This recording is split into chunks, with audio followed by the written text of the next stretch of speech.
तो ऐसी स्थिति में दशम भाव समाप्त मानना चाहिए, यानी कि दशम भाव से संबंधित फल अच्छे नहीं होंगे और हो सकता है जातक के जीवन में कार्य लिखा ही ना हो और जातक जीवन भर सिर्फ और सिर्फ संघर्ष करता रहे और दूसरों के दम पे अपना जीवन यापन करता रहे। ऐसी परिस्थितियां आप कई बार भिखारियों की कुंडली में देख सकते हैं। उनका कर्म खत्म है तो वह सिर्फ और सिर्फ भिक्षा के ऊपर अपना जीवन यापन कर रहे हैं। शुभं कुरुत्वं कल्याणं आरोग्यं धनसंपदा। नमस्कार दोस्तों, शून्य से शिखर तक ज्योतिष ज्ञान की इस परिचर्चा में मैं राजेश कुमार पुरी आप सभी का हार्दिक अभिनंदन करता हूं। हम लोग ज्योतिष शास्त्र को पढ़ रहे हैं और ज्योतिष शास्त्र को पढ़ने के क्रम में वर्तमान में हम दशम भाव को पढ़ रहे हैं। जैसा कि पिछले वीडियो में हमने दशम भाव के कुछ पहलुओं को पढ़ लिया था, यानी कि हमने दशम भाव में यह बात समझ ली थी कि यदि कोई ग्रह वहां पर स्थित है तो वह किस प्रकार के फल प्रदान करेगा। आज हम उससे आगे की चर्चा करेंगे। यदि दशम भाव दूसरे भावों से संबद्ध हो जाए तो किस प्रकार के फलित करेगा, और यदि दशम भाव का दूसरे भावों के साथ में संबंध देखें तो किस प्रकार के फल करेगा।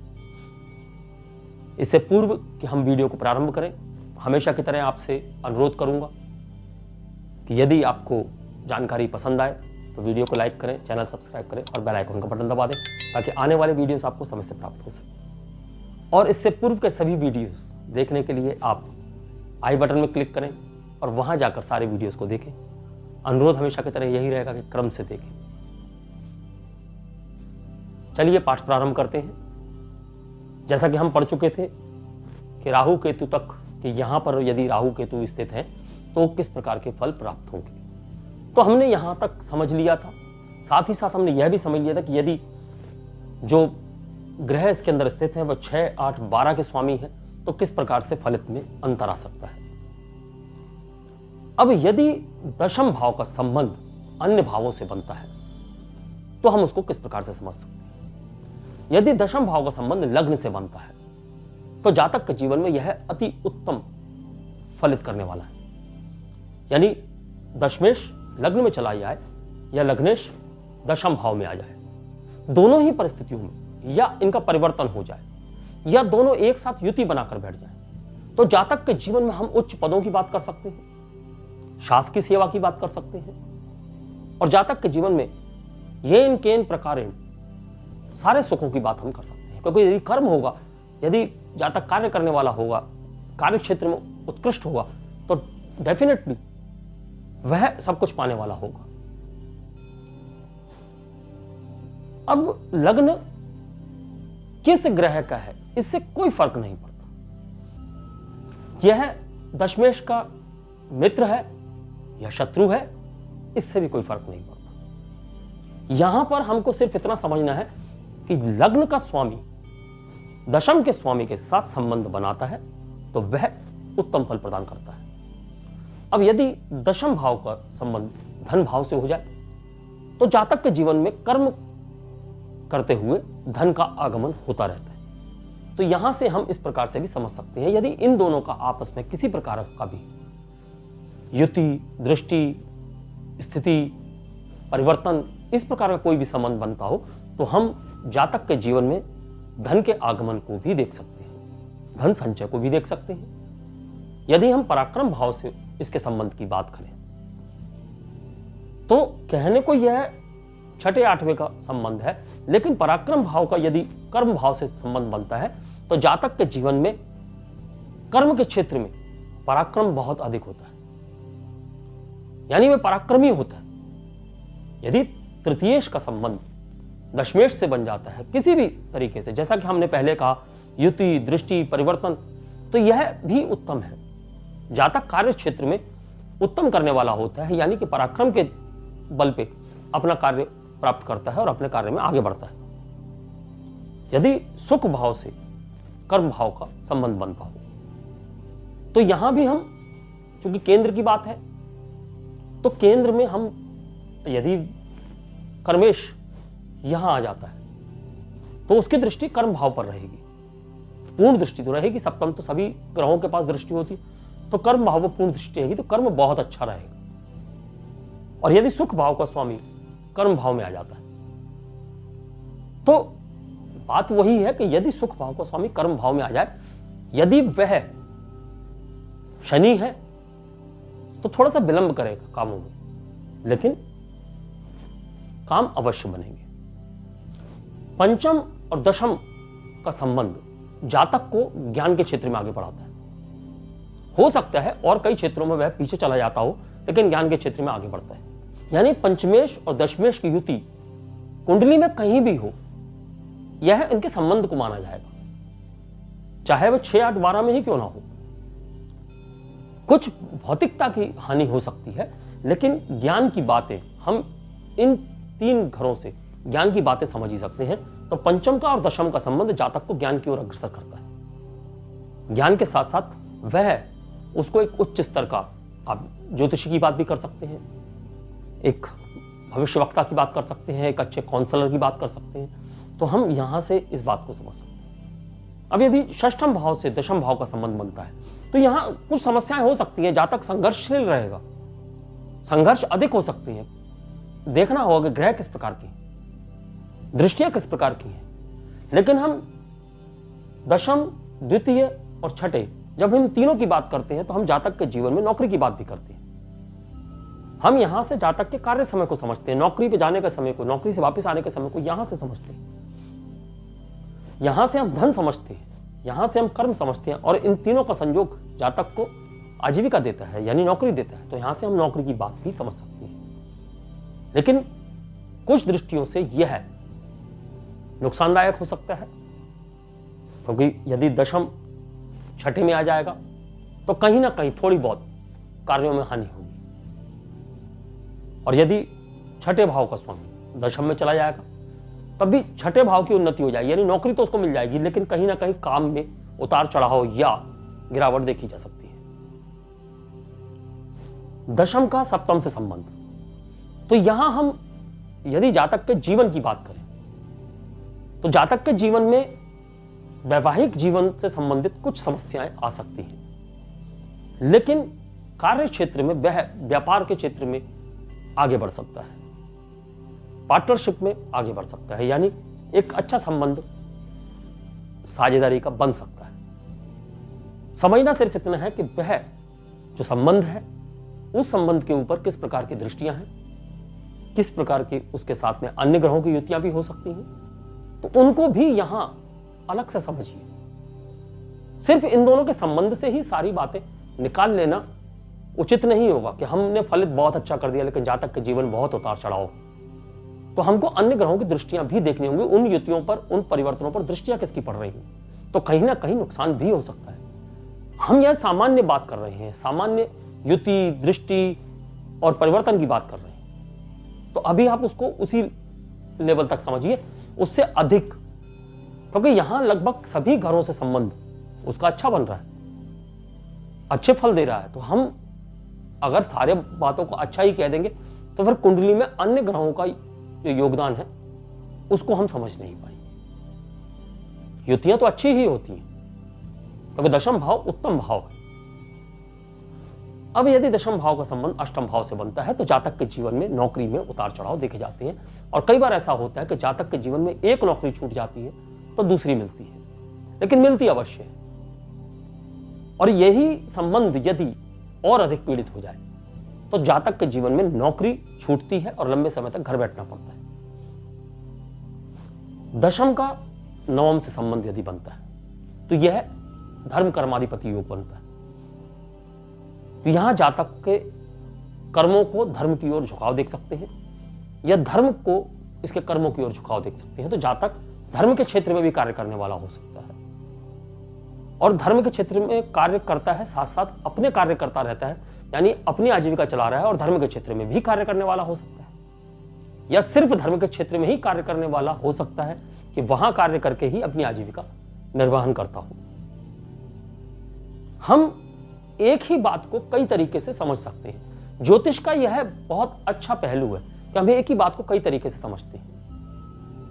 अब यदि दशम का संबंध 11वें भाव से हो जाए तो यह भी बहुत अच्छे योग कहलाते हैं, क्योंकि लाभ भाव में कोई भी ग्रह चला जाए उसकी वृद्धि हो जाती है। तो दशम का स्वामी यदि लाभ में चला जाएगा तो कर्म की वृद्धि हो जाएगी, कार्य क्षेत्र में उन्नति प्राप्त होगी। लेकिन यदि लाभ भाव का स्वामी दशम में आ जाएगा तो कार्य क्षेत्र में तो उन्नति प्राप्त होगी, लेकिन हो सकता है आय में अनियमितता उत्पन्न हो जाए, क्योंकि यदि सकारात्मक है तो नकारात्मक भी कुछ ना कुछ तो अवश्य आएगा। और यदि दशम भाव का संबंध व्यय भाव से बन जाता है तो जातक अक्सर विदेश से धन कमाता है। हालांकि यहां पर यदि व्यय भाव में दशम भाव का स्वामी चला जाए तो जातक के जीवन में अत्याधिक उतार चढ़ाव देखे जा सकते हैं, संघर्ष देखे जा सकते हैं। लेकिन यही संघर्ष यदि जातक विदेश में करना प्रारंभ कर दे तो उसको सफलता तुरंत मिल जाती है। और यदि द्वादशेश दशम में आ जाएगा तो दशम भाव की हानि हो सकती है। यहां हम इस प्रकार से भी इसको समझेंगे। अब हम यह समझते हैं कि अन्य भावों के लिए दशम भाव किस प्रकार कार्य करता है। यानी कि हम हर भाव से अपने एक सजीव की बात करते हैं, तो उस सजीव के लिए दशम भाव किस प्रकार से कार्य करता है, हमारी कुंडली से हम अपने रिश्तेदारों को, अपने मित्रों को किस प्रकार से समझ सकते हैं उनके जीवन को, वह हम दशम भाव का यहां पर विस्तारीकरण करते हैं। लग्न से तो आपने समझ लिया कि यह जातक का कर्म क्षेत्र है, यानी जातक यहां कर्म की बात करता है।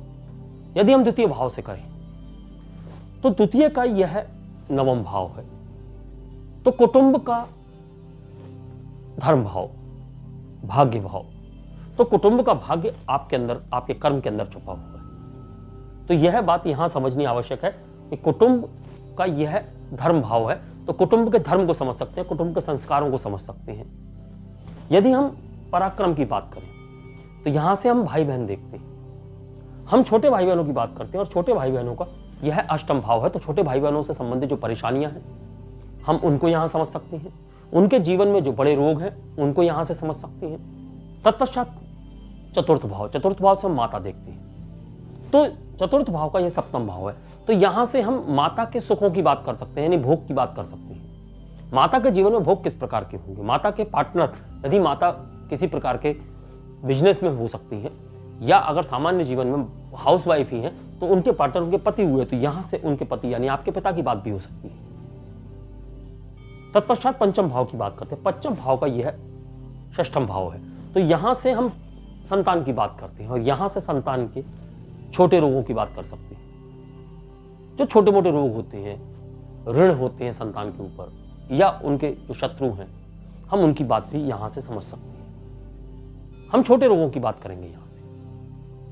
तत्पश्चात अगर मामा मौसी की बात करें, आपके छोटे मामा मौसी यहां से देखे जाते हैं, बड़े मामा मौसी यहां से देखे जाते हैं, तो यहां से बड़े मामा मौसी के लिए तो यह धर्म भाव हो गया और छोटे मामा मौसी के लिए यह रुचि का भाव हो गया, यानी पंचम। उनके संतान की बात कर सकते हैं, उनकी रुचियों को समझ सकते हैं, अभिरुचियों को समझ सकते हैं, तो यह इनके लिए पंचम भाव है। जब हम जीवन साथी की बात करते हैं तो जीवन साथी के लिए यह सुख भाव है, तो जीवन साथी के जीवन में जो सुख हैं, वाहन, मकान, इन सब चीजों को आप यहां से समझ सकते हैं। इनडायरेक्टली आप यहां से अपने सुखों को भी समझ रहे हैं, क्योंकि यदि जीवन साथी के पास यह सब होगा तो आपके पास भी होगा।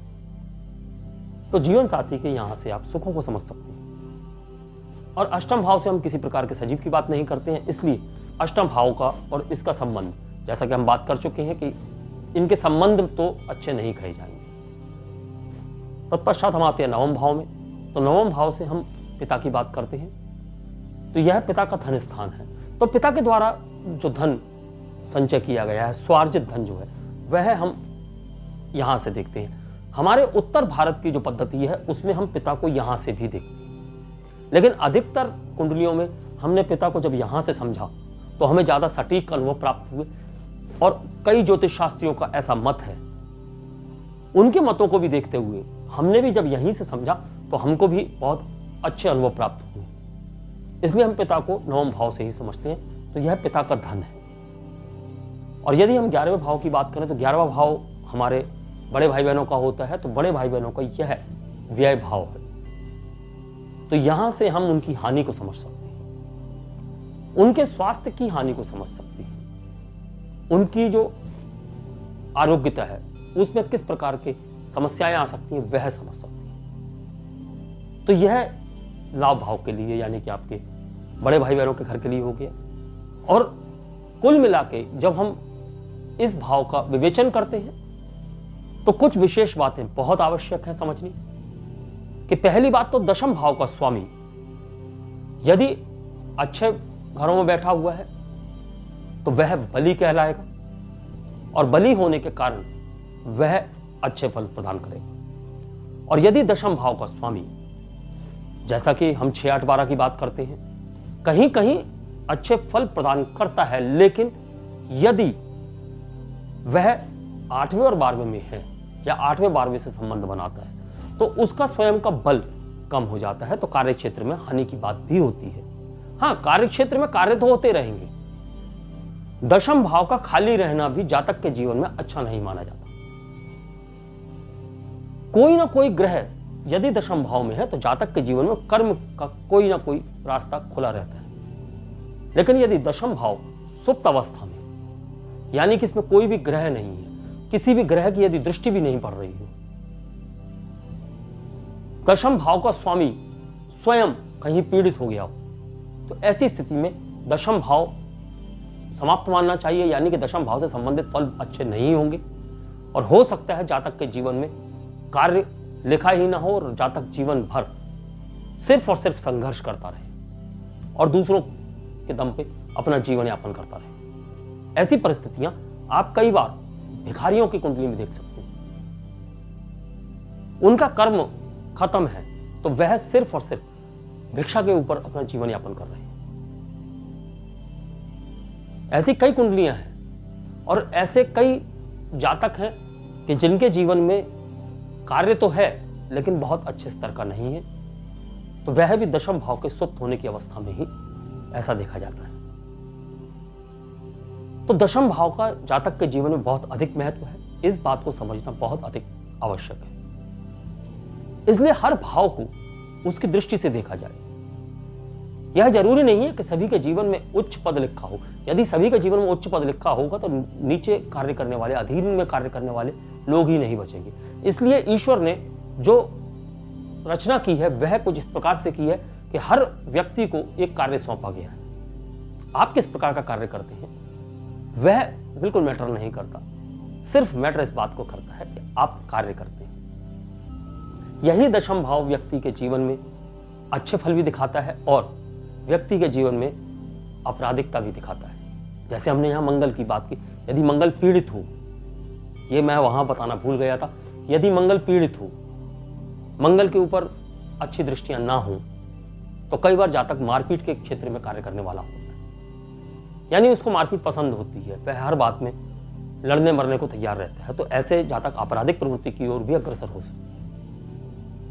ऐसे ही कई बातें हैं जो हम शनै शनै जब हम ग्रहों को लगाकर, कुंडली को लगाकर समझना शुरू करेंगे तो आपको बहुत सी बातें और समझ में आने लगेंगी। तो यह था हमारा दशम भाव और दशम भाव के कारकत्व और उसका विश्लेषण। यदि आपको यह विश्लेषण अच्छा लगा हो, उपयोगी लगा हो और आपको लगता है कि मैं गहराई को छू पाने में कहीं ना कहीं सफल हूं, तो आप वीडियो को लाइक करें, चैनल सब्सक्राइब करें और बेल आइकन का बटन दबा दें। और साथ ही साथ मैं आपसे अनुरोध करूंगा कि यदि विषय से संबंधित आपको कोई संशय है, शंका है, या आपको ऐसा लगता है कि मैं कुछ बताना भूल गया हूं, तो आप निसंकोच संपर्क के किसी भी माध्यम से, इंस्टाग्राम, फेसबुक, व्हाट्सएप, किसी भी माध्यम से हमसे संपर्क स्थापित कर सकते हैं या फिर आप कमेंट बॉक्स में ही लिख सकते हैं। अपना प्रश्न हमारे समक्ष रखें, आपके प्रश्न का उत्तर निःशुल्क दिया जाएगा। यदि आप कुंडली विश्लेषण की बात करेंगे तो कुंडली विश्लेषण के लिए हमारी एक निर्धारित फी है, वह हम आपसे अवश्य लेना चाहेंगे। अगला वीडियो हमारा नक्षत्रों की श्रेणी में हम आगे बढ़ाएंगे। नक्षत्रों में हम 23वें नक्षत्र धनिष्ठा की बात करेंगे और धनिष्ठा का प्रथम वीडियो जिसके अंदर हम नक्षत्र से जुड़े हुए पहलुओं को विश्लेषित करते हुए नक्षत्र को विश्लेषित करेंगे। तो धनिष्ठा नक्षत्र के वीडियो तक मैं अपनी वाणी को विराम देने की आज्ञा चाहूंगा। नमस्कार, धन्यवाद। शुभं कुरु त्वं कल्याणं